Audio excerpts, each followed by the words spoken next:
make sure people really understand what Mohs surgery is and tell us, for somebody who doesn't really understand what that is, or maybe has just gotten a diagnosis that they need to see a specialist for that, where do you come in and what does that mean for them? Well, it's the gold standard for skin cancer, non-melanoma skin cancer treatment. And it is scary when someone gets a diagnosis of skin cancer. I mean, it's cancer. Fortunately, in many cases, it's not as serious as other types of cancers, but it's still a cancer. And even basal cell cancer, which affects 1 in 5 individuals in the United States, it's generally not going to spread to other parts of the body, but it can do very destructive damage in wherever it is. So it's very serious. So Mohs surgery was created actually 80 years ago. A lot of people think it's new. It's actually not, but it's been refined over the last 8 decades. Frederick Mohs, who is from Madison, Wisconsin, started it when he was a medical student in the 1930s. And basically it's a very precise way of removing skin cancer where I look at the entire margin. Other types of surgery look at only 1% of the margin, which means that there will be a higher recurrence rate.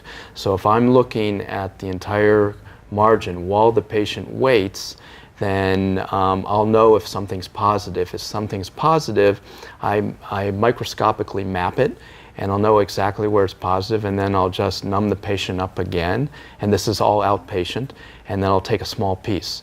So what this means is it has, for basal cells, it has nearly a 99% cure rate, which is much higher than any other type of treatment. And then also it takes the least amount of skin, and that's important on the face or other cosmetically sensitive areas. So in many instances, it'll lead to a smaller scar. Yeah, I've seen some of your really impressive before and afters with the surgery, so people can expect to not only get potentially cured from cancer, but also be completely reconstructed. Tell me a little bit about what they can expect. Well, again, it is scary because after surgery, that's the 2 biggest questions three biggest. One is they want to cure it, obviously, that's number one. Is it going to be painful? And what's my scar going to look like? So it will be cured, or it has a very high cure rate. Nothing's perfect. In pain, we try to make patients as comfortable as we can during Mohs surgery. It's like their biopsy. It does sting a little bit with the initial numbing, but then it's completely numb. And then we want to make people comfortable. With Mohs surgery, we have extra food here. People can walk around. We have a TV. We have Wi-Fi. So we want to make it as comfortable as possible. In terms of scars, I really pride myself in creating the small scars possible and then optimizing them.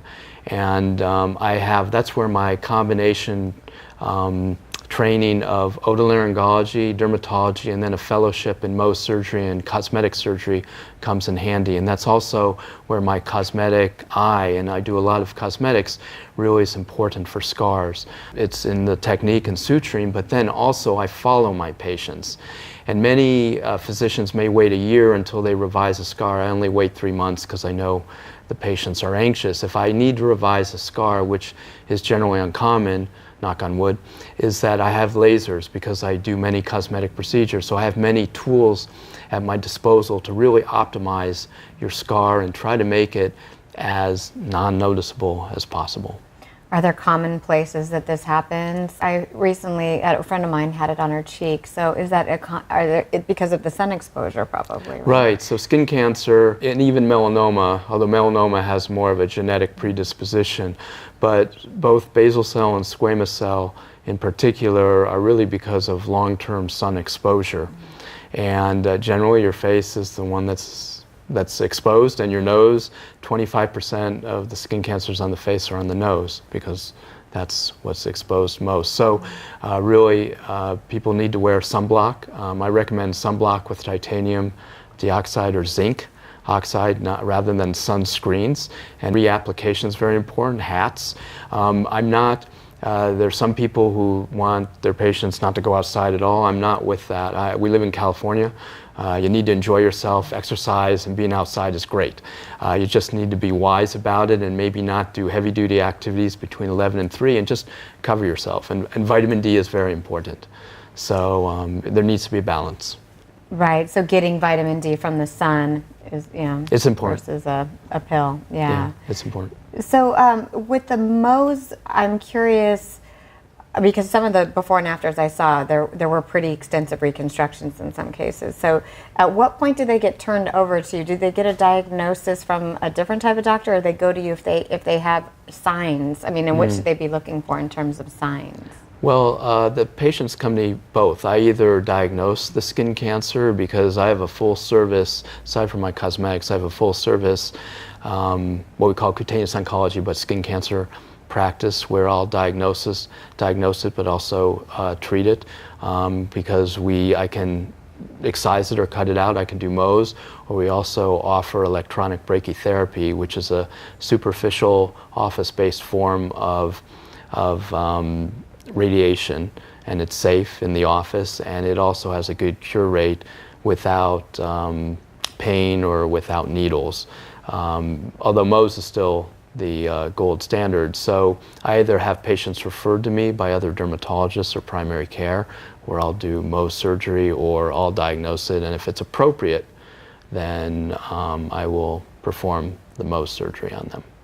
I know a lot of the cosmetic procedures are elective, right? But in terms of Mohs, is that something that people can expect to have insurance cover? Yes, because cancer is cancer, skin cancer is cancer, and so Mohs surgery is covered by insurance. It's medically necessary. And then, I work with the patients in terms of their scars. Generally, I don't, it's, as I say, it's your face and my reputation. So I'm going to make the scar as good as I can, and I generally don't charge. Because I want their scar to be as good. If they need a laser, I just do it. So, that's great. And so they can expect to stay with you till they get to a point where they're satisfied. Yes. With what's possible. Yes. Yeah. It's just also because, for me, I was a professional photographer, sports and otherwise, particularly sports. So.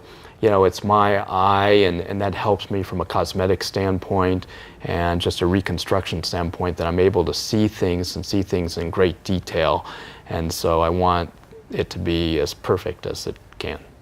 Yeah, that seems like a real differentiation, because not every doctor you can expect to have a cosmetic eye.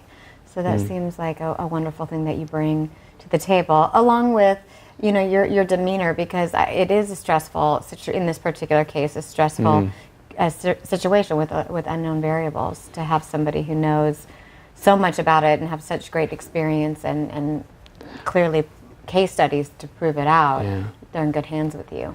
Well, I try to put the patients at ease. It's not, again, sometimes, it's a walk in the park for me. I love what I do. I really... sports has played a large role in my life, and it's that repetitive practice, and it's probably something I just like. And surgery is like sports to me. And my colleagues and my friends know it, and they tease me about it because it's a repetitive. Surgery is doing it again and again and trying to make it perfect, just like whether it's a jump shot or squash or tennis or trying to carve the perfect ski turn. So it's trying to do it perfectly but repetitive, and it makes me happy. But I try to bring that relaxed notion to the patients too, so they don't get up, because I know they're upset, because I would be too. Fortunately, I haven't had skin cancer yet, but it's upsetting because it's on your face, generally speaking, and no one wants a mark on their face.